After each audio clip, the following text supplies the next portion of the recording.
Si rien n'est fait, le déficit de l'assurance maladie doublera pour atteindre 22 milliards d'euros. Ces chiffres ne sont pas les miens, ce sont ceux de la Cour des comptes. Ils ont été publiés lundi.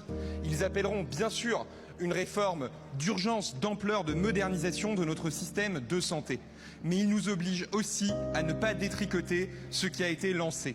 Et je veux le dire clairement, il est très rare de trouver une piste d'économie qui ait été autant documentée, justifiée, concertée que la réforme des transports sanitaires. Il y a urgence à agir.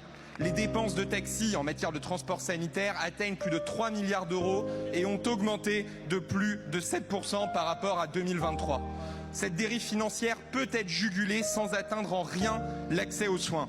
Ni les facturations des transports à vide, ni les disparités territoriales invraisemblables, ni les fraudes importantes ne peuvent être comprises de nos concitoyens. Monsieur le ministre, nous ne pouvons pas demander des efforts à l'ensemble des Français si nous ne sommes pas capables de répondre à des dysfonctionnements aussi évidents de notre système. Alors bien sûr, il n'y a pas d'économie facile. Et bien sûr, le dialogue doit toujours être maintenu comme il l'a été depuis plus d'1 an par l'assurance maladie.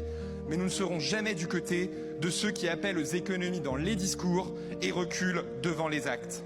Le Premier ministre a tenu bon ce matin concernant l'entrée en vigueur de la nouvelle convention le 1er octobre. Aussi, Monsieur le ministre, pouvez-vous nous confirmer qu'aucune piste qui sera discutée ne conduirait pas à tenir à l'euro près les économies prévues? Et pouvez-vous nous dire quelle méthode le gouvernement entend suivre sur les autres chantiers relatifs à la soutenabilité et à la défense de notre assurance maladie?